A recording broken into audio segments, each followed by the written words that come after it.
We're going to get into scenarios. We mentioned a little bit about target audiences, key messages, and you don't need to even take notes because you're going to get all this in a minute. We're going to talk about the tactics, the timing, and the monitoring. What are some of the types of scenarios? So if you won't mind giving those out, sorry, I appreciate it. So let's talk about, has anybody had a scenario up here that they've had to manage? A scandal, a theft? Nobody's ever had their business broken into? A death? So these are all natural occurrences. Some are natural, they all happen. You have to hope most of them don't happen to you. How many of your offices got closed during Hurricane Sandy? We lost the whole side of our office, like the building. We were in a renovated barn. So we were actually mobilizing from elsewhere for our clients doing crisis response while our office was shut down, interestingly enough. So there's all sorts of scenarios, and while disaster may be one of the things that happens the least, when they do happen, I mean, look what's going on in California right now.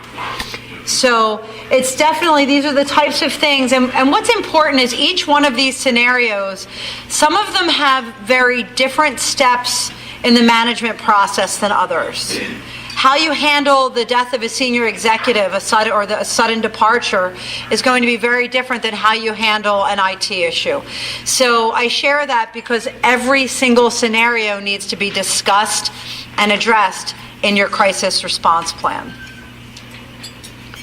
So let's think through the scenarios, which we did. No, so in this next bit, and you have it in the handout we gave you, there's a number of questions you need to ask yourselves in the planning process. So what's the issue? How might it play out? So when we go to law school, this is the thing we ask ourselves all the time. So what happened? What kind of evidence might the other side come up with, right? How might it play out? How might the jury perceive something? You have to think about it the same way. How might this play out? What do you need to get across? I do this with my kids all the time, too. I always say the if-then scenario, and it's one of my favorite things to use. Well, if this, then what? And what's the other if-then? So this is all written out in your crisis response plan. And so these are the types of things you want to make sure that are in there, so when you go back to your offices, revisit them to make sure that each scenario isn't just listed. Oh, this might happen. But what do you do if it happens? And make sure these questions are answered. What's your position if this happens? Position meaning your key messages. How are you thinking about this? I would be remiss if I didn't say what are the legal issues and considerations.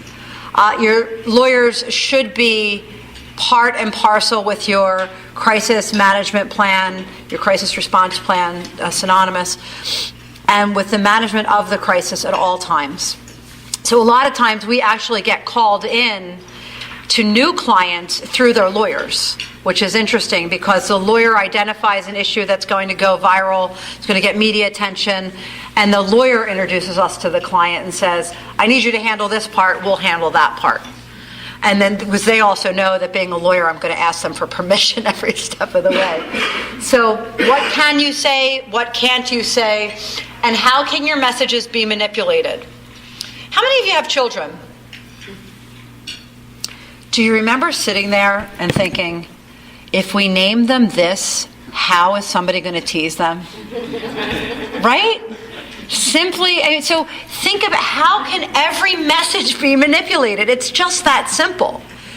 But don't just think about it by yourself. Think of it in teams because, and this is very important, we all bring a different perspective to the table. My perspective, having grown up as a South Philly Italian, is very different than Sarah's having grown up in the Midwest. So how she might perceive the language that I might use might be very different. So I think it is important that you make sure that your teams talk, because IT is going to have a very different perspective than security. So they all bring something very important to the table. One might know where those keys are, and the other one might know where this is, and someone might know that if we don't do this, then this is going to happen, because we can't profess to know it all. So that's why you hire experts in their roles in your companies.